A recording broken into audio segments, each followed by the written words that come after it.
Hello दोस्तों, एक बार फिर से स्वागत है आप सभी का हमारे इस चैनल दरोगा जी में। मैं हूं हिमांशु। चलिए शुरू करते हैं।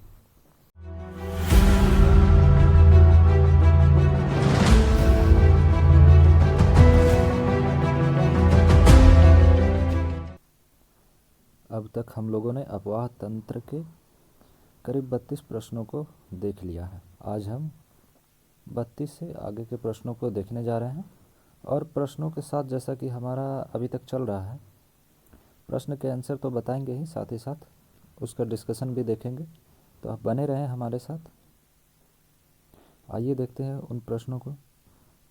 शुरू करने से पहले अगर आप हमारे चैनल पर नए हैं तो हमारे चैनल को सब्सक्राइब ज़रूर कर लें और अपने दोस्तों के साथ शेयर करना ना भूलें। आइए देखते हैं आज के प्रश्नों को। प्रश्न संख्या 32 है, ताप्ती नदी की लंबाई कितनी है? ताप्ती, थोड़ा सा टाइपिंग मिस्टेक है, इस टाइप से होने जा रहा है, ऐसा लिखिएगा, आप लोग नोट कीजिएगा।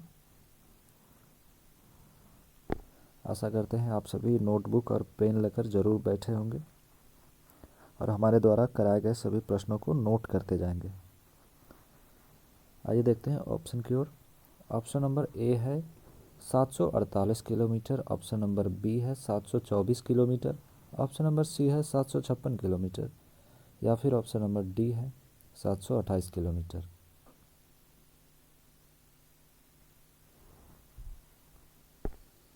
इसका सही आंसर ऑप्शन नंबर बी है 724 किलोमीटर। आइए देखते हैं इसके डिस्कशन को। मध्य प्रदेश के बैतूल ज़िले में स्थित सतपुरा की पहाड़ी है। मध्य प्रदेश के बैतूल ज़िले में सतपुरा की पहाड़ी स्थित है, जहाँ से ताप्ती नदी निकलती है। सतपुरा की पहाड़ी के दक्षिण में ताप्ती नदी पश्चिम की ओर बहती है। सतपुरा पहाड़ी के दक्षिण में ताप्ती नदी पश्चिम की ओर बहती है और मध्य प्रदेश, महाराष्ट्र, गुजरात होते हुए अपना जल यह खंभात की खाड़ी में गिरा देती है।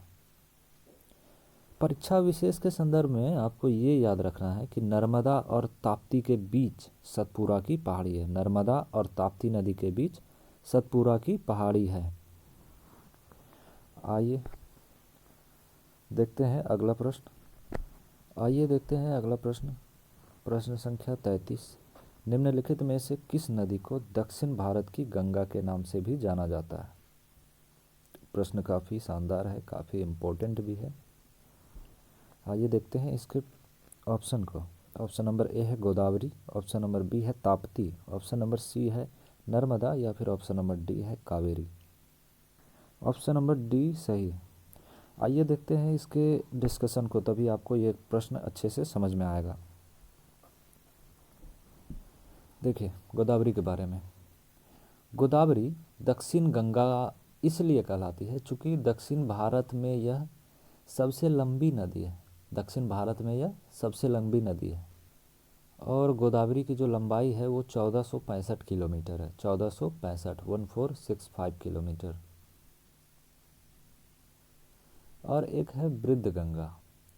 प्रायद्वीपीय भारत की नदियां अपने प्रौढ़ावस्था में है, इसलिए इसे वृद्ध गंगा भी कहते हैं, जैसा कि हम लोगों ने बताया ही है।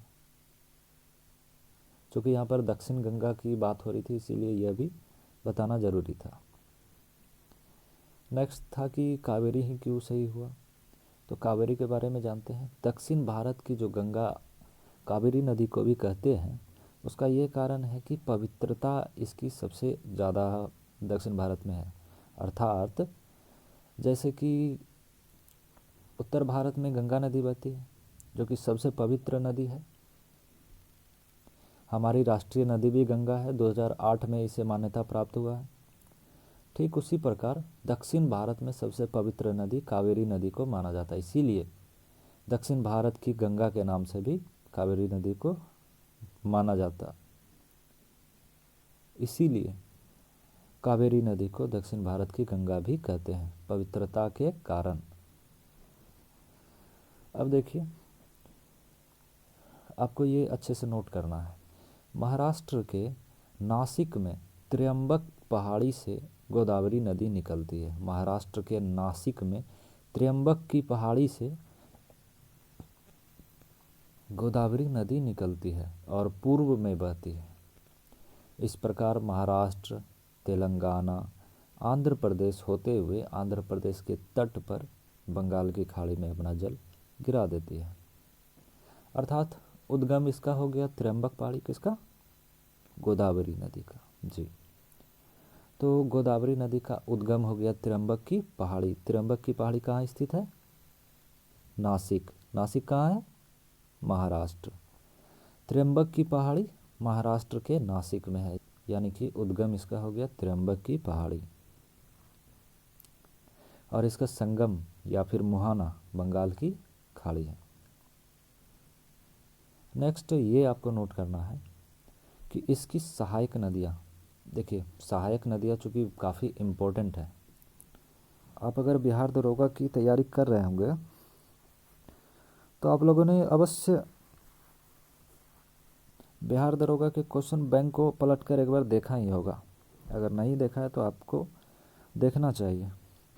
सहायक नदियों से रिलेटेड बिहार दरोगा में पूछे जाते हैं, तो इसमें काफ़ी सारे प्रश्न सहायक नदियों से रिलेटेड मिलेंगे आपको आगे। इसी प्रकार हम गोदावरी के सहायक नदियों को भी देखेंगे। इसकी सहायक नदियां हैं पेनगंगा, वेनगंगा, इंद्रावती, वर्धा, मंजरा, प्राणहिता। अगर समझ नहीं आए तो बैक करके ज़रूर देखिए। ऐसे हम एक बार फिर से रिपीट कर दे रहे हैं। इसकी सहायक नदियाँ यानी कि गोदावरी की सहायक नदियाँ हैं पेनगंगा, वेनगंगा, इंद्रावती, वर्धा, मंजरा, प्राणहिता इत्यादि। गोदावरी जो है प्रायद्वीपीय भारत की सबसे लंबी नदी है, ये पहले भी हमने डिस्कस किया। इसी कारण गोदावरी नदी को दक्षिण भारत की गंगा भी कहते हैं। और कावेरी को क्यों कहते हैं? पवित्रता के कारण। जी हाँ, चलिए काफ़ी है, आइए आगे देखते हैं आगे के प्रश्नों को। प्रश्न संख्या 34 कह रहा है नर्मदा नदी की लंबाई कितनी है? ऑप्शन यहाँ पर देखते हैं। ऑप्शन नंबर ए है 1312 किलोमीटर, ऑप्शन नंबर बी है 729 किलोमीटर, ऑप्शन नंबर सी है 1465 किलोमीटर, या फिर ऑप्शन नंबर डी है 2225 किलोमीटर।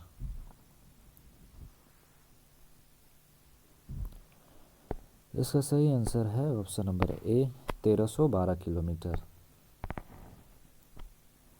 इस नदी के बारे में भी चर्चा करेंगे आगे, लेकिन पहले अगले प्रश्न को देखते हैं। अगला प्रश्न है 35 नंबर। धौलीगंगा और अलकनंदा का संगम किस नाम से जाना जाता है? काफ़ी इम्पोर्टेंट है, इसके बारे में अच्छे से अभी डिस्कस करने वाले हैं। आइए फिलहाल देखते हैं इसके ऑप्शन को। ऑप्शन नंबर ए है कर्णप्रयाग, ऑप्शन नंबर बी है विष्णुप्रयाग, ऑप्शन नंबर सी है रुद्रप्रयाग, या फिर ऑप्शन नंबर डी देवप्रयाग।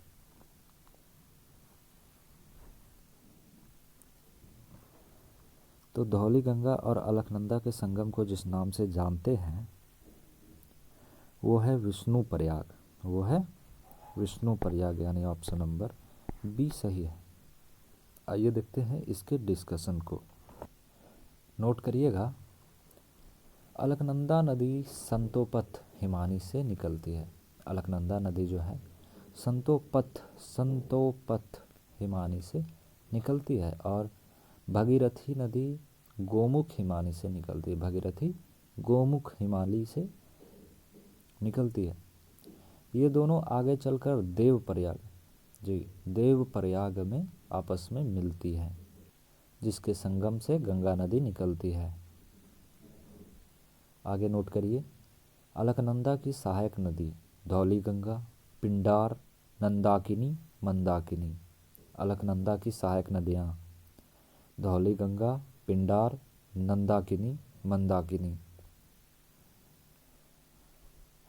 आगे नोट करिए, विष्णुप्रयाग धौलीगंगा और अलकनंदा का संगम। धौलीगंगा और अलकनंदा का संगम विष्णुप्रयाग। अब देखिए नंदप्रयाग क्या है। नंदाकिनी जहाँ अलकनंदा से मिलती है उसे नंदप्रयाग कहते हैं। पिंडार और अलकनंदा का संगम कर्णप्रयाग है। पिंडार और अलकनंदा का संगम कर्णप्रयाग है। मंदाकिनी और अलकनंदा का संगम रुद्रप्रयाग। मंदाकिनी और अलकनंदा का संगम रुद्रप्रयाग। उसी तरह भगीरथी और अलकनंदा, इसका संगम देवप्रयाग।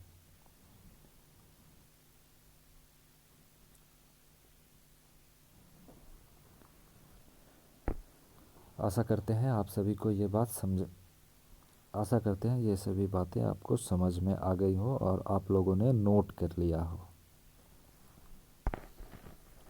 आइए देखते हैं अगले प्रश्न को। प्रश्न संख्या 36। पिंडार और अलकनंदा के संगम को किस नाम से जाना जाता है?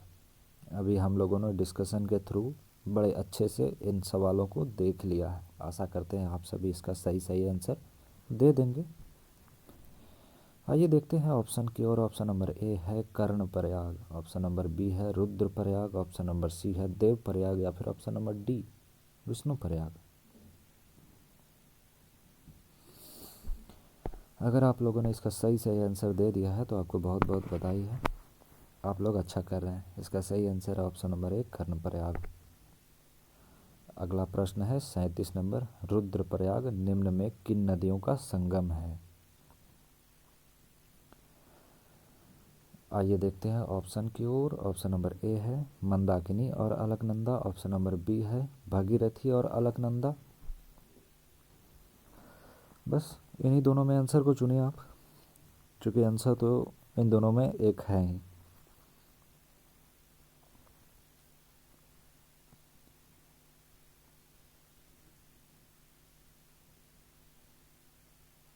अगर आप लोगों ने आंसर टिक कर लिया है तो बहुत अच्छी बात है। इसका सही आंसर है ऑप्शन नंबर ए मंदाकिनी और अलकनंदा। इसके संगम को रुद्रप्रयाग कहते हैं। उसके बचे हुए ऑप्शन को अगर लिखना चाहते हैं तो यहाँ पर लिख सकते हैं। आइए देखते हैं अगला प्रश्न। प्रश्न संख्या 38 है। देवप्रयाग निम्न में से किस नदी का संगम है? आपके ऑप्शन इस प्रकार हैं। ऑप्शन नंबर ए मंदाकिनी और Alaknanda, option number B Bhagirathi और Alaknanda, option number C Pindar और अलकनंदा, या फिर option number D Dhauli Ganga और अलकनंदा।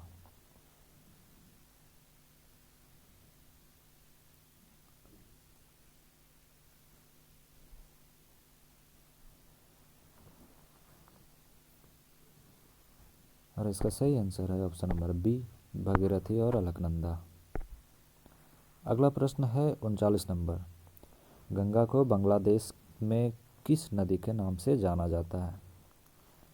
ऑप्शन नंबर ए, इसको थोड़ा सा सही कीजिएगा। ऑप्शन नंबर ए है मेघना, मेघना। ऑप्शन नंबर बी है पद्मा, ऑप्शन नंबर सी है गंगा, या फिर ऑप्शन नंबर डी है बैतरनी।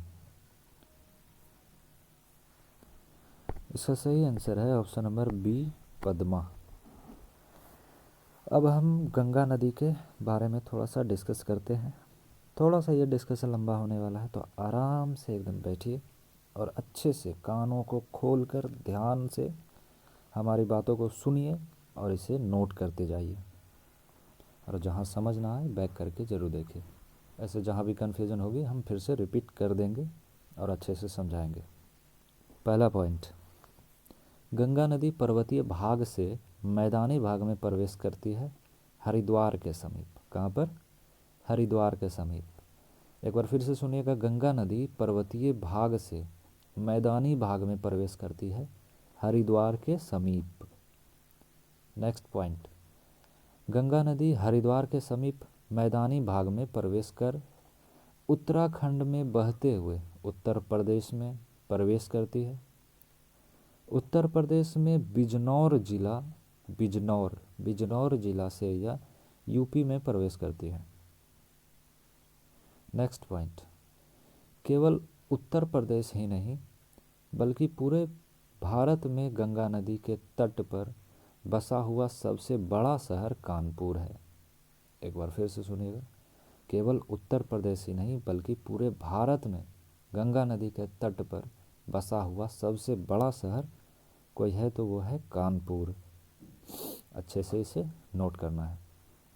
नेक्स्ट पॉइंट, गंगा नदी बिहार में, चूँकि बिहार के बारे में हम ज़्यादा देख रहे हैं तो हमें थोड़ा सा डिस्कशन बिहार के बारे में देखना चाहिए, तो इसे नोट करिएगा।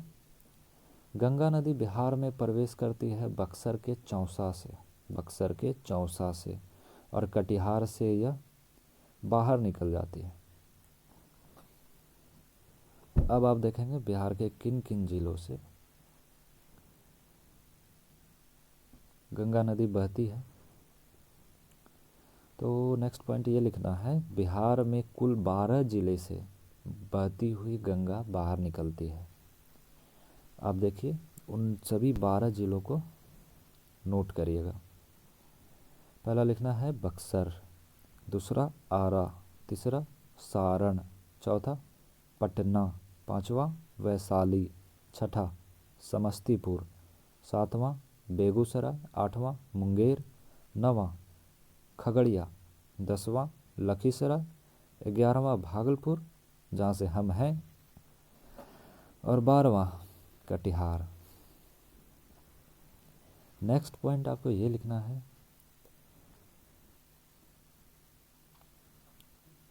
इसके बाद झारखंड से सीमा बनाते हुए पश्चिम बंगाल में प्रवेश करती है गंगा नदी, जहाँ यह 2 अलग अलग धाराओं में बंट जाती है। एक धारा दक्षिण की ओर बहती है जिसे हुगली कहते हैं। आशा करते हैं भली भांति आप यह समझ पा रहे होंगे। और इसकी दूसरी धारा पूर्व की ओर बहती है जिसे भगीरथी कहते हैं, जिसे भगीरथी कहते हैं। नेक्स्ट पॉइंट, फिर यह बांग्लादेश में प्रवेश करती है और जहां वह पद्मा कहलाती है। बांग्लादेश में पद्मा कहलाती है, बांग्लादेश में पद्मा कहलाती है। वहाँ यह मेघना से मिलती है और फिर मेघना के नाम से ही बहती है और यह अपना जल बंगाल की खाड़ी में गिरा देती है। नेक्स्ट पॉइंट, गंगा 2 देशों में जैसे कि भारत और बांग्लादेश में बहती है। राज्य की दृष्टि से उत्तराखंड, उत्तर प्रदेश, बिहार, पश्चिम बंगाल में बहती है। गंगा को उत्तराखंड और पश्चिम बंगाल में भागीरथी के नाम से भी जाना जाता है। नेक्स्ट पॉइंट है, गंगा की लंबाई कितनी है? तो गंगा की लंबाई 2525 किलोमीटर है और बिहार के संदर्भ में 455 किलोमीटर।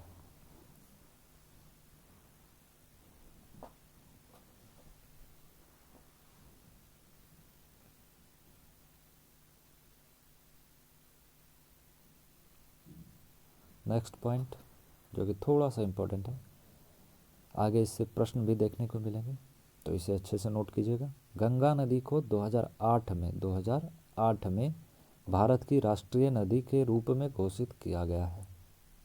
एक और छोटा सा थोड़ा सा और बचा हुआ है, इसे भी आप लोग अच्छे से नोट कीजिएगा। उत्तराखंड हाई कोर्ट ने 2017 में गंगा और यमुना को जीवित मानव का दर्जा दिया है। किसने? उत्तराखंड हाई कोर्ट ने। कब? 2017 में। क्या किया है? जीवित मानव का दर्जा दिया है। किसको? गंगा और यमुना नदी को। गंगा और यमुना नदी को। आशा करते हैं आपको ये याद हो गया होगा। तो चलिए बढ़ते हैं आगे के प्रश्नों की ओर। प्रश्न संख्या 40, गंगा किस नदी के नाम से अपना जल बंगाल की खाड़ी में विसर्जित करती है? अगर आपने डिस्कशन को बड़े ध्यान से सुना होगा तो आप इसका सही आंसर दे ही दिए होंगे, आशा करते हैं। तो चलिए देखते हैं इसके ऑप्शन को। ऑप्शन नंबर ए है पद्मा, ऑप्शन नंबर बी है मेघना, ऑप्शन नंबर सी है हुगली, या फिर ऑप्शन नंबर डी जमुना।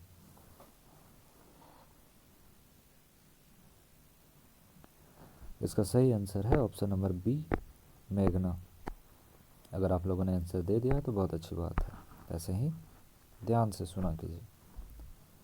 अगला प्रश्न 41 नंबर, भारत के प्रमुख नदी को उसे श्रेणी के घटते क्रम में व्यवस्थित करना है।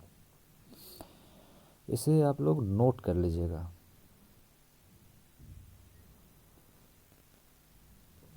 इसका सही आंसर है ऑप्शन नंबर डी गंगा, उससे छोटी सिंधु, उससे छोटी गोदावरी, उससे छोटी कृष्णा, उससे छोटी ब्रह्मपुत्र।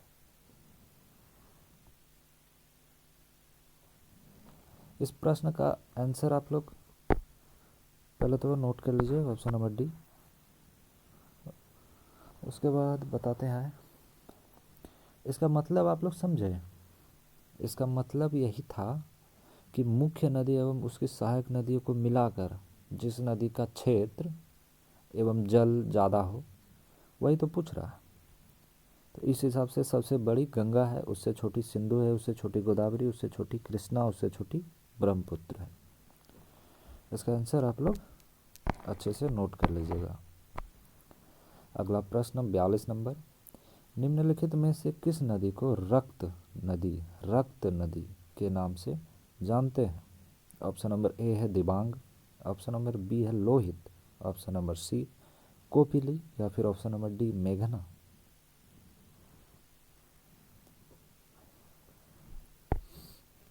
इसका सही आंसर है ऑप्शन नंबर बी लोहित। और लोहित जो है ना, ब्रह्मपुत्र की सहायक नदी है, ब्रह्मपुत्र की सहायक नदी है लोहित। इसे अच्छे से नोट कर लेना है। सहायक नदियों से सहायक नदियों से काफ़ी प्रश्न आते हैं। अगला प्रश्न 43 नंबर, निम्नलिखित में से किस नदी का उद्गम मणिपुर की पहाड़ी से होता है? ऑप्शन नंबर ए मेघना, option number B Barak, option number C Lohit, या फिर ऑप्शन नंबर डी रुकनी। इसका सही आंसर ऑप्शन नंबर बी है बराक। और बराक जो है सिंधु की सहायक नदी है। अगला प्रश्न 44, निम्नलिखित में किस नदी के बाएं तट से मिलने के बाद लियांग अथवा दिहांग नदी को ब्रह्मपुत्र के नाम से जाना जाता है?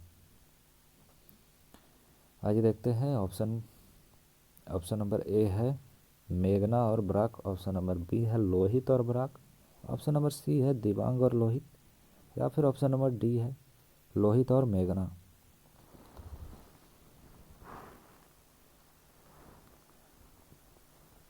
इसका सही आंसर ऑप्शन नंबर सी है दिबांग और लोहित।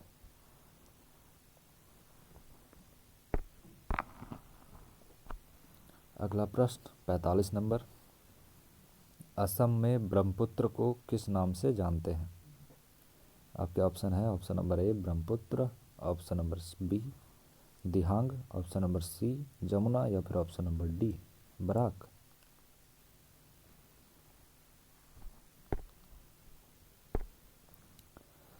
इसका सही आंसर है ऑप्शन नंबर ए ब्रह्मपुत्र। चलिए ब्रह्मपुत्र नदी के बारे में थोड़ा सा डिस्कशन देख लेते हैं। नोट करिएगा, ब्रह्मपुत्र नदी। ब्रह्मपुत्र नदी तिब्बत के मानसरोवर झील के चेमयुंगदुंग हिमनद से निकलती है। ब्रह्मपुत्र नदी तिब्बत के मानसरोवर झील के चेमयुंगदुंग हिमनद से निकलती है। नेक्स्ट पॉइंट, तिब्बत के क्षेत्र में इसे सांगपो कहते हैं। नेक्स्ट, यह अपने उद्गम से पूर्व की ओर प्रवाहित होती है। नेक्स्ट, अरुणाचल प्रदेश में यह नदी प्रवेश करती है, जहां इसे दिहांग या दिमांग कहते हैं। दिहांग या फिर दिमांग कहते हैं। कहाँ पर? अरुणाचल प्रदेश में। और सांगपो कहाँ कहते हैं? तिब्बत में। सही है। नेक्स्ट पॉइंट ये लिखना है, फिर असम में यह प्रवेश करती है, जहां पुनः इसे ब्रह्मपुत्र कहते हैं। असम में पुनः इसे ब्रह्मपुत्र कहते हैं। प्रश्न में भी यही दे रहा है कि असम में ब्रह्मपुत्र को किस नदी के नाम से जानते हैं, तो ब्रह्मपुत्र। कंटिन्यू करते हैं। नेक्स्ट पॉइंट है, फिर यह बांग्लादेश में प्रवेश करती है, जहां इसे जमुना कहते हैं। बांग्लादेश में इसे जमुना कहते हैं। और बांग्लादेश में यह पद्मा यानी कि गंगा जो है, गंगा जिसे पद्मा के नाम से जाना जाता है, तो पद्मा से मिलकर मेघना के नाम से ही बंगाल की खाड़ी में अपना जल गिराती है। हम लोगों ने पहले भी इसे देखा। नेक्स्ट पॉइंट है, इस प्रकार ब्रह्मपुत्र 3 देश, तिब्बत जो कि चीन में है, और भारत और फिर बांग्लादेश, ऐसे 3 देशों में, और भारत के 2 राज्य अरुणाचल प्रदेश और असम, इन राज्यों में बहती है। 3 देश और भारत के 2 राज्य। नेक्स्ट पॉइंट, ब्रह्मपुत्र नदी की जो लंबाई है वो 2900 किलोमीटर है, 2900 किलोमीटर। ब्रह्मपुत्र की सहायक नदियों को देख लेते हैं। नेक्स्ट पॉइंट बनाकर आपको लिखना है ब्रह्मपुत्र की सहायक नदियाँ। अब लिखिएगा इसकी सहायक नदियाँ। लिखना है सुबनसिरी, सुबनसिरी, धनसिरी, कामेंग, दिबांग, दिहांग, पगलादिया, मानस, लोहित। एक बार फिर से, सुबनसिरी, धनसिरी, कामेंग, दिबांग, दिहांग, पगलादिया, मानस, लोहित। आइए देखते हैं आगे के प्रश्नों को। अगला प्रश्न है 46 नंबर, किस नदी को तिब्बत में सांगपो या फिर सांपू के नाम से जानते हैं? अभी हम लोगों ने जस्ट इसका डिस्कशन देख लिया है। आशा करते हैं इसका आंसर भी आप लोग अभी तक दे चुके होंगे। फिर भी पढ़ लेते हैं एक बार ऑप्शन, फिर हम अपना आंसर भी बता देते हैं। देखते हैं ऑप्शन क्या है। ऑप्शन नंबर ए है ब्रह्मपुत्र, ऑप्शन नंबर बी है जमुना, ऑप्शन नंबर सी है दिहांग, या फिर ऑप्शन नंबर डी मेघना। और इसका सही आंसर है ऑप्शन नंबर ए ब्रह्मपुत्र। अगला प्रश्न 47 नंबर, बांग्लादेश में ब्रह्मपुत्र को किस नाम से जानते हैं? फटाफट इन सब प्रश्नों का आप लोग आंसर नोट करते जाइए, जिसका जिसका आपको पता है, और कमेंट में बताते जाइए आपने कितने प्रश्नों का सही सही आंसर दिया है। इसे नोट भी कीजिएगा और अंत में कमेंट में ज़रूर बताइए कि आपका कितना सही होता है। आशा करते हैं आपको ये वीडियो अच्छा लग रहा होगा। लाइक और शेयर करते रहिए। आइए देखते हैं इसके ऑप्शन को। ऑप्शन नंबर ए है पद्मा, ऑप्शन नंबर बी है मेघना, ऑप्शन नंबर सी है जमुना, ऑप्शन नंबर डी है दिहांग।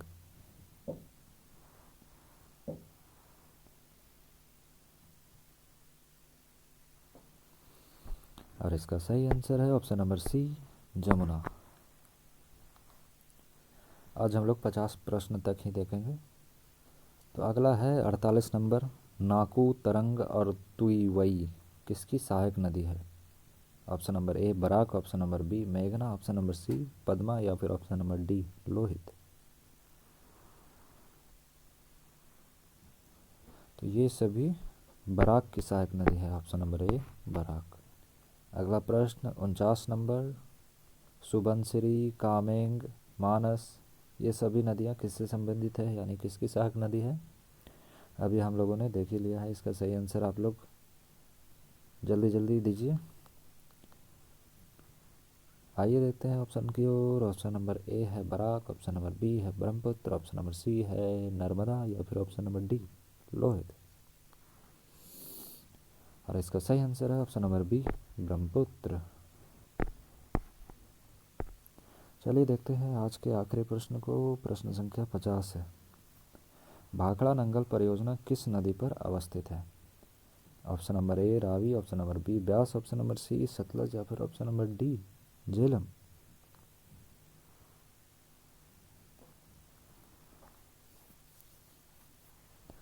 इसका जो सही आंसर है वो है सी सतलज नदी पर। इसी प्रकार आज का ये प्रश्नों का सिलसिला समाप्त होता है। आशा करते हैं हमारा ये वीडियो आप सभी को बेहद पसंद आया होगा। अगर ऐसा है तो लाइक शेयर कमेंट फटाफट कीजिए महाराज। अपने दोस्तों के साथ शेयर करना बिल्कुल ना भूलें, और ऐसे ही बने रहें हमारे साथ। फिर मिलते हैं कल किसी नए वीडियो में। लेते हैं तब तक आपसे विदा। आप देख रहे थे दरोगा जी, और मैं था आपके साथ हिमांशु राज चौधरी।